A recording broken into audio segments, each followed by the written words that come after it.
தமிழ்நாடு அரசுடைய மிகப்பெரிய வறுமை உண்டாக்கும் திட்டம்னா அது டாஸ்மாக் தான். இந்த மாதிரி ரத்தீஷோ ஆகாஷ் பாஸ்கரனுக்கும் உங்களுக்கும் என்ன சம்பந்தம்? இது டாஸ்மாக்ல மட்டும் நடப்பதாக தெரியவில்லை.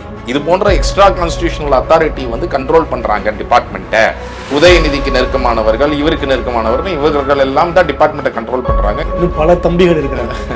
அதே தம்பிகள் பல துறைகள்ல இருக்கிறாங்க. லஞ்ச ஒழிப்புத்துறையை நீங்க செயல்படவே விட மாட்டேங்கிறீங்க. ரேஷன் ஊழல், குவாரி ஊழல், டிரான்ஸ்ஃபார்மர் ஊழல், எப்படி அமைச்சர் செந்தில் பாலாஜி அவர் வீட்டுக்கே போய் உட்கார்ந்து இருக்கிறாரு ஒரு அந்த பர்ச்சேஸ் மேனேஜர், அந்த ஃபினான்ஷியல் கன்சல்டன்ட். உலக தமிழ் நேயர்களுக்கு அன்பு வணக்கம். இது திங்க் பாலிடிக்ஸ் அரசியல் பழகு. பல்வேறு அரசியல் ஆளுமைகளை, சமூக ஆர்வலர்களை சந்தித்து நம் இதயத்தில் தோன்றுகிற 1000 கேள்விகளுக்கு என்ன பதில் என்பதை கேட்டு தெரிந்து கொண்டிருக்கிற அற்புதமான 1000 கேள்விகள் நிகழ்ச்சியில் இன்றைக்கு நாம் சந்திக்க இருக்கிற அந்த சிறப்பு ஆளுமை மக்களுக்காகவும் மண்ணுக்காகவும் பல அறப்போராட்டங்களை நடத்தி மக்களுக்காக தொடர்ந்து போராடி கொண்டிருக்கிற சமூக ஆர்வலர், அறப்போர் இயக்கத்தினுடைய ஒருங்கிணைப்பாளர், மரியாதைக்குரிய அண்ணன் அறப்போர் ஜெயராமன் அவர்கள். அவரிடத்தில் பேசுவதற்கும் கேட்பதற்கும் நிறைய இருக்கிறது. வாங்க பேசலாம். அண்ணே வணக்கம். வணக்கம். நலமா இருக்கீங்களா? நல்லா இருக்கு. முதல்ல உங்கள்கிட்ட நான் ஒரு கேள்வி கேட்கணும் அப்படின்னு என்ன நினைக்கிறேன் அப்படின்னா, நீங்க நிறைய விடயங்களை எக்ஸ்போஸ் பண்றீங்க. அது சமூகத்துல ஒரு மாற்றத்தை உண்டு பண்ணணும் அப்படிங்கிற வழியில இருக்கு. இதை இளைஞர்கள் கவனிக்கிறாங்க. நிறைய பேருக்கு நீங்க இன்ஸ்பிரேஷனா இருப்பீங்க. அந்த இன்ஸ்பிரேஷனா நீங்க மாறுறது உங்களுக்கு மோட்டிவேஷனா இருக்கா? இன்ஸ்பிரேஷன்னா மாறுறது மோட்டிவேஷன் நான் சொல்ல மாட்டேன். ஆனால் வந்து அந்த மாதிரி பலர் அறப்போர் இயக்கத்தின் செயல்பாடுகள், அது ஜெயராமனை பார்த்து இன்ஸ்பயர் ஆகிறது அப்படிங்கிறத விட அறப்போர் இயக்கத்தை பார்த்து இன்ஸ்பயர் ஆகி நிறைய இளைஞர்கள் இந்த சமூக வேலைகளில் ஈடுபடுவது, அந்த மாற்றங்களை கொடுப்பது, அதை பார்க்கும் பொழுது மகிழ்ச்சியாக இருக்கிறது. அது மேலும் ஏன்னா இந்த சமூகத்தில் வந்து இன்னும் பலர் வந்து கேள்வி கேட்கக்கூடிய ஒரு சமூகமாக, தரவுகளோட கேள்வி கேட்கக்கூடிய ஒரு சமூகமாக மாற்றணும் அப்படிங்கிறது தான் மிக முக்கியமானதாக பார்க்குறோம். அந்த ஒரு அடிப்படையில் இது ஒரு மிகப்பெரிய மகிழ்ச்சி தான் கொடுக்குது. டெஃபினட். இப்போ நிறைய இளைஞர்கள் கேள்வி கேட்கணும், அதுவும் தரவுகளோட கேள்வி கேட்கணும் அப்படின்னு அவங்க பதில் சொல்றீங்க. நிறைய இளைஞர்களை ஈர்க்கிறதுக்கு, இந்த அகிம்சை சார்ந்த இந்த அறப்போராட்டத்துக்கு கொண்டு வர்றதுக்கு அறப்போர் இயக்கத்தின் கைகளில் வேற ஏதாவது ப்ராஜெக்ட்ஸ் இருக்கா? இளைஞர்களை கொண்டு வருவதற்காகன்னு நம்ம ப்ராஜெக்ட்ஸை ஸ்பெசிஃபிக்காக பண்ணுறது கிடையாது. நாம் என்ன பார்க்குறோன்னா, ஒரு நீதியும் சமத்துவமும் உள்ள ஒரு சமூகத்தை அமைக்க வேண்டும். அப்போ அந்த மாதிரி நம்ம அமைக்க வேண்டும் அப்படின்னு சொன்னால் நாம் வந்து பல வழிகளில் இந்த வேலைகளை செய்கிறோம். ஒன்று வந்து ஊழல் ஒழிப்பு அப்படிங்கிற இடத்துல நாம் என்ன செய்கிறோம் அப்படின்னா, பல ஊழல்களை ஆதாரங்களோட வெளிக்கொண்டு வந்து அது சட்ட ரீதியாக போராட்டம் பண்ணுறோம். அந்த இடத்துல அந்த ஊழல் நிறுத்துவதற்காகவும் வேலை செய்கிறோம். அது ஒரு பக்கம். மற்றொரு பக்கம் மக்களுடன் இணைந்து பல வேலைகளை வந்து செய்து வருகிறோம். உதாரணத்திற்கு சாலைகள் வந்து எங்கெல்லாம் மோசமாக இருக்குது அப்படிங்கிறத கண்டறிந்து தொடர்ந்து மோசமான சாலைகள் பற்றிய ஒரு ஆய்வை மேற்கொண்டு பல 100 தன்னார்வலர்கள் அவங்கவுங்க பகுதியில் இருக்கக்கூடிய சாலைகளை பற்றி அதில் பதிவு செய்து நாங்கள் வந்து அறிக்கையாக அரசாங்கத்துக்கு கொடுத்து அதை சரி செய்வதற்கு, அது சென்னையில், திருநெல்வேலியில், திருச்சியில், மதுரையில், இது போன்ற பல இடங்களில் தொடர்ந்து செய்து கொண்டு இருக்கிறோம். இன்னொரு ரொம்ப முக்கியமாக சமீபத்தில் நம்ம துவங்கி இருக்கக்கூடிய விஷயம், இது போன்ற சிவிக் இஷ்யூஸை தாண்டி, அதாவது சாலை, நீர்நிலை, இது போன்ற விஷயங்களும் பண்ணிட்டு வரோம். பட் அதை தாண்டி தற்பொழுது வரக்கூடிய தேர்தலுக்கு முன்பாக என் ஓட்டு விற்பனைக்கல்ல, ஓட்டுக்கு பணம் வாங்க வேண்டாம் அப்படின்னு சொல்லி நம்ம தமிழ்நாடு முழுக்க இந்த பிரச்சாரத்தை துவங்கி இருக்கிறோம் இப்போ. ஸோ அதற்கு வந்து நம்ம பல்வேறு மாவட்டங்களுக்கு போய் அங்கே இருக்கக்கூடிய இளைஞர்கள் மத்தியில் ஏன் நம்ம வந்து ஓட்டுக்கு பணம் வாங்கக்கூடாதுங்கிற பிரச்சாரத்தில் நாம் எல்லாம் வேலை செய்வது எவ்வளவு முக்கியமானது, இதை மக்களாகிய நாம தான் செய்யணும். நேர்மையான சமூகம் விரும்பக்கூடிய மக்களாகிய நம்ம தான் அந்த நேர்மையான வழியில் போவது ரொம்ப முக்கியம். அதனால் அதை மக்கள் மத்தியில் நம்ம பிரச்சாரமாக எடுத்துக்கொண்டு போவோம்னு சொல்லிட்டு அந்த பிரச்சாரத்திற்கான ஒரு அறிமுக கூட்டம் இப்பொழுது பல்வேறு மாவட்டங்களில் நடந்துட்டு வருது. நிறைய இளைஞர்கள் பல்வேறு மாவட்டங்களில் இப்போ வந்து இணைஞ்சு வாரம் அங்கங்கே அவங்களுடைய கிராமங்கள்லாம் ஒரு பைலட் பிரச்சாரமாக இப்போ துவங்க ஆரம்பிச்சிருக்கிறோம். தேர்தலுக்கு ஒரு 6 மாதம் முன்பு ரொம்ப தீவிர பிரச்சாரமாக அது முன்னெடுக்கணும் அப்படிங்கிறதான் ஐடியா. இப்பொழுதுலேருந்து அந்த பைலட்டுக்கான பிரச்சாரங்கள் துவங்க ஆரம்பிச்சிருக்கு. இப்போ சமீபத்தில் ஆளுகிற அரசாங்கத்தின் மீது நிறைய ஊழல் குற்றச்சாட்டுகள் தொடர்ந்து எக்ஸ்போஸ் ஆகிட்டே இருந்தது. அது திட்டமிடப்பட்டு எக்ஸ்போஸ் ஆனிச்சு, குறிவைக்கப்பட்டு தான் ஒவ்வொன்றையும் வெளியில் கொண்டு வர்றாங்க, அதுவும் யார் செய்கிறாங்கன்னு எங்களுக்கு தெரியும் அப்படின்னு ஆளுகிற தரப்புல இருந்து ஒரு தகவலை சொல்கிறாங்க. ஆனால் தொடர்ந்து ஊழல் ஒழிப்பு குறித்து பயணிக்கிற நீங்கள் சொல்லுங்கள், அது திட்டமிடப்பட்டு வெளியில் கொண்டு வந்ததா இல்லை உண்மையிலேயே அது பின்னாடி குற்றம் இருக்கா? ஊழல் திட்டமிடப்பட்டது. அதில் அந்த ஊழல் அவங்க செஞ்சாங்க இல்லையா, அந்த ஊழல் திட்டமிடப்பட்டது அப்படின்னு சொல்லலாம். ஆனால் அந்த ஊழல் ஊழல் முறைகேடுகள் இன்னைக்கு பல துறைகளில் பல வழிகளில் நடந்துட்டு இருக்கு. அது நாங்கள் என்ன பார்க்குறோன்னா, அது மிகப்பெரிய அளவில் பாதிப்பு எங்கே ஏற்படுத்துது அப்படின்னா, மிக ஏழ்மை நிலையில் இருக்கக்கூடிய மக்கள் மீது தான் பெரிய பாதிப்பை ஏற்படுத்துது. இப்போ நாங்கள் கடைசியாக கொண்டு வந்த ஊழல் இன்னைக்கு கொண்டு வந்திருக்கிறோம். பட் இதுக்கு முன்னாடி நாங்கள் ரேஷன் துறையில் ஒரு போக்குவரத்தில் ஒரு ஊழல். இப்போ ரேஷன் துறை மாதிரி இடங்கள்ல நடக்கக்கூடிய ஊழல் அப்படிங்கிறது நீங்க பாத்தீங்கன்னா, அது யாரை பாதிக்குது அப்படின்னா, அங்க ரேஷன் கடையில பொருள் வாங்கக்கூடியவர்கள் தான். அது ரொம்ப எளிய மக்கள் தான் அவங்கள தான் நேரடியா பாதிக்குது. இன்னைக்கு கூட நீங்க 5ஆம் தேதிக்கு மேல போனீங்கன்னா ரேஷன் கடையில பல பொருள் கிடைக்க மாட்டேங்குது. ஏன் கிடைக்க மாட்டேங்குது? இப்போ என்னுடைய ரேஷன் கார்டு எனக்கு இவ்வளோ கிலோ சர்க்கரை, இவ்வளோ லிட்டர் பாம் ஆயில், இவ்வளோ கிலோ பருப்புங்கிறது இருக்குல்ல. அது நான் 1ஆம் தேதி போனாலும் கிடைக்கணும், 30ஆம் தேதி போனாலும் கிடைக்கணும்ல. அப்போ ஏன் முதல் ஒரு வாரத்துல மக்கள் அடிச்சுட்டு போய் அந்த பொருளை வாங்க வேண்டிய அவசியம் என்ன? அதுல ஒரே காரணம் என்ன? அந்த துறையில் நடக்கக்கூடிய மிகப்பெரிய ஊழல்கள் தான். அப்போ எப்படி கிட்டத்தட்ட 900 கோடி ரூபாய் அளவிற்கு அங்க போக்குவரத்துல ஒரே ஒரு நிறுவனத்திற்கு, அந்த கிறிஸ்டின ஒரு நிறுவனத்திற்கு சார்பாக எப்படி டெண்டர்கள்லாம் போடப்பட்டு எப்படி செஞ்சாங்கன்னு சொல்லி இப்போ தற்போது எடுத்துட்டு வந்திருக்கிறோம். அடுத்த நாளே அமைச்சர் சக்கரபாணி இந்த ஊழலே நடக்கலைன்னு சொல்ல வேண்டிய அவசியம் இல்லை. ஏன்னா அவருக்கு தான் புகார் அமைச்சிருக்கிறோம். அவருக்கு இது தெரியாது, இதில் சம்பந்தம் இல்லை, எதுவுமே இல்லைன்னா அவர் என்ன பண்ணியிருக்கணும்? நான் விசாரிக்கிறேன்னு ஒரு விசாரணையாவது செஞ்சிருக்கணும். அப்போ ஒரு விசாரணை கூட மேற்கொள்ளாமல் இதில் எதுவுமே இல்லைன்னு பூசி முழுகக்கூடிய வேலையை தான் அரசாங்கம் செய்யுது. அப்போ நாங்கள் என்ன பார்க்குறோன்னா, மக்கள் எங்கெல்லாம் பாதிக்கப்படுகிறார்களோ, ஊழல் எங்கெல்லாம் நம்மளுடைய ஒரு மிகப்பெரிய பிரச்சனையாக இன்னைக்கு சமூகத்தில் இருக்குது. இன்னைக்கு மிகப்பெரிய ஒரு சமூக அநீதியை இந்த ஊழல்கள் உருவாக்குது அப்படின்னு சொல்லலாம்.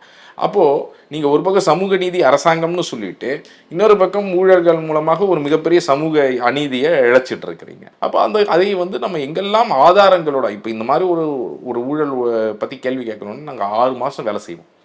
ஸோ இது திட்டமிட்டுலாம் செய்ய முடியாது.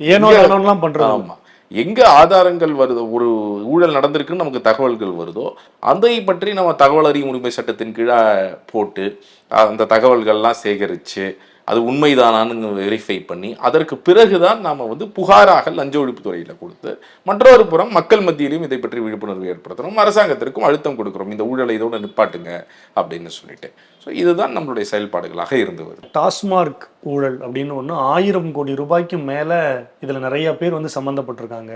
அதுவும் குறிப்பாக துணை முதல்வருக்கு இணையாக நிறைய அதிகார மையங்கள், பவர் சென்டர்ஸ் இருக்காங்க. அவங்க நேரடியாக அந்த நிர்வாக இயக்குனர்கிட்டயே பேசின வாட்ஸ்அப் சேட்டெல்லாம் கூட கிடைச்சிது அப்படின்னு இடி தரப்புலேருந்து நிறைய தகவல் வந்தது. உண்மையிலேயே என்னதான் நடந்தது? இதில் இன்னும் புரியாத புதிர்கள் நமக்கு நிறைய இருக்கு.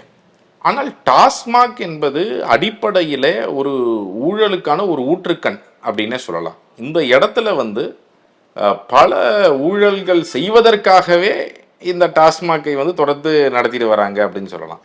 ஏன்னா இந்த அரசு என்ன சொன்னாங்க, நாங்கள் படிப்படியாக மூடுவோம் நாங்கள். ஆனால் மூடலை. ஏன்னா இந்த டாஸ்மாக்ல கீழ் முதல் மேல் வரை பல்வேறு விதமான ஊழல் முறைகேடுகள் செய்வதற்கு ஒரு மிகப்பெரிய கூடாரமாக இவர்கள் பார்க்குறாங்க, ஆளும் தரப்பினர் பார்க்குறாங்கங்கிறத தான் நம்ம பார்க்குறோம். அதில் நீங்கள் சொல்கிற மாதிரி என்ஃபோர்ஸ்மெண்ட் டைரக்டரேட் டாஸ்மாகில் போய் சர்ச் பண்ண உடனே மார்ச் மாதம் அந்த சர்ச்சை செய்கிறாங்க. அதற்கு பிறகு ஏப்ரல் மாதம், மார்ச் மாதம் தான் ஃபஸ்ட்டு நடக்குது. அதற்கு பிறகு ஏப்ரல் மாதத்தில் டிவிஎஸ்சியில் எந்தெந்த எஃப்ஐஆர்லாம் இருக்குதுன்னு பார்த்து ஏதாவது மூடுறதுக்கெலாம் கொஞ்சம் ட்ரை பண்ணுறாங்க இவங்க. திரும்ப மீண்டும் அவர் விசாகன் அவர்களை எல்லாம் ரெய்டு செய்யும் பொழுது, சர்ச் செய்யும் பொழுது அவர் வீட்டு பக்கத்தில் இது போன்ற பேப்பர்லாம் கிடைத்ததாக சொல்லப்படுகிறது. இப்போ செய்திகளில் வரக்கூடிய விஷயங்கள்லேருந்து தான் நமக்கு இந்த விஷயம் தெரியும்.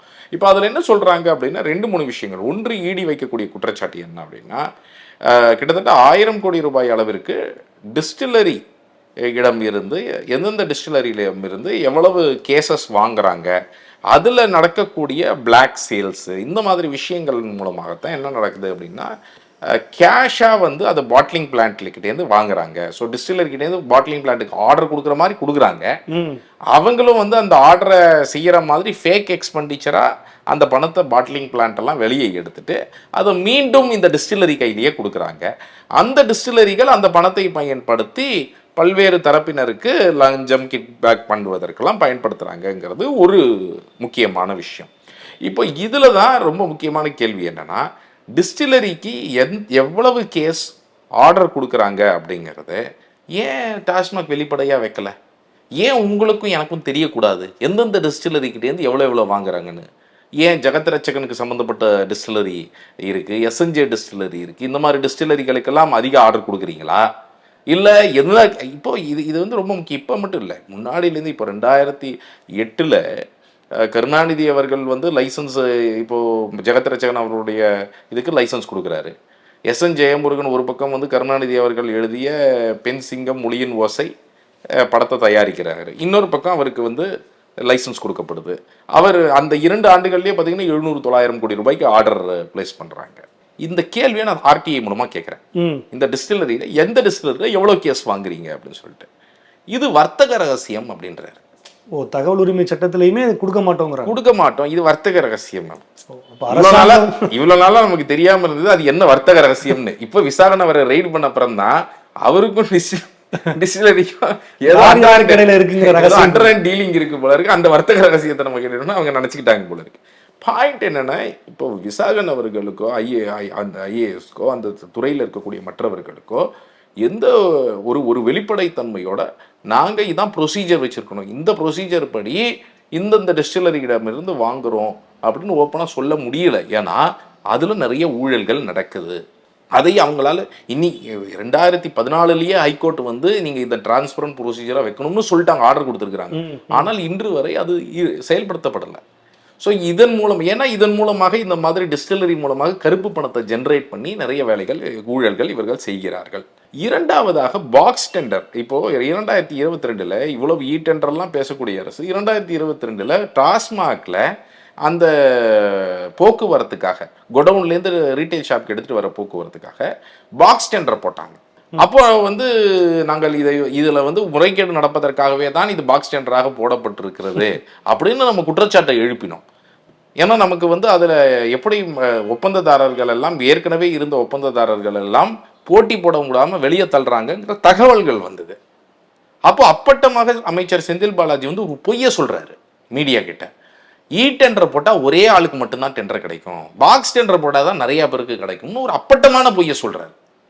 அப்படியே ரிவர்ஸ், டெண்டர் ஆன்லைனில் போட்டால் தான் நிறைய பேர் போட்டி போட முடியும், நீங்கள் பாக்ஸ் டெண்டர்னா உங்களுக்கு தேவையான ஆளை மட்டும் நீங்கள் செலக்ட் பண்ணி. இப்போது இடி அதில் என்ன கண்டுபிடிச்சிருக்கிறாங்கன்னா, என்னைக்கு டெண்டர் முடியுதோ முடிந்த பிறகு அந்த வெற்றி பெற்றவருடைய டிடி டேட் இருக்குது. இப்போ வெற்றி பெற்ற டிடி வந்து டெண்டர் தேதி முடிவதற்கு முன்பு கொடுத்தா தான் அவர் டெண்டர்லேயே போட்டி போட முடியும். அப்போ வெற்றி பெற்றவருடைய டிடி அதுக்கு அப்புறம் இருக்குன்னா என்ன அர்த்தம்? முதல்ல இவங்க வெற்றி பெற்றவரை முடிவு பண்ணிடுறாங்க, அவரு மட்டும்தான் எடுத்துக்கிறாங்க. அவரு ஏதாவது தப்பு பண்ணியிருந்தா கூட பரவாயில்லப்பா, முடிச்ச அப்புறம் டிடியை கொடுன்னு சொல்லி வாங்கி உள்ள வச்சுக்கிறாங்க. அவர் தான் தொடர போறாருன்னு முடிவு பண்ணிட்டாங்க. அப்போ இதுல முறைகேடு அப்பட்டமா இந்த மாதிரி ஃபேவரட்டிசம் நடந்து யாருக்கு கொடுக்க வேண்டும் என்பது முன்கூட்டி டிசைட் செய்யப்பட்டு இப்போ அதுவும் இடி கண்டுபிடிச்சிருக்கு.